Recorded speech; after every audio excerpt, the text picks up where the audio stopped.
তাই মরণ যখন তখন যেটাই সেটাই দিতে পারে সবাই হানা, তাই না?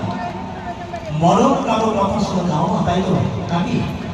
তাই জীবনের প্রথম আপনাদের মাঝে এসেছি, হয়তো আপনাদের নাও আসতে পারে, কিন্তু আজকে সকলের মাঝে সকলের চরম ধরে আমি মাথায় তুলে নিলাম যে আমার মতন এই সন্তানকে, আপনাদের ঘরের সন্তানকে আপনারা আশীর্বাদ করবেন, যাতে দেশ বিদেশ আপনাদের ভালোবাসা, আপনাদের সম্মান আমি অর্জন করতে পারি।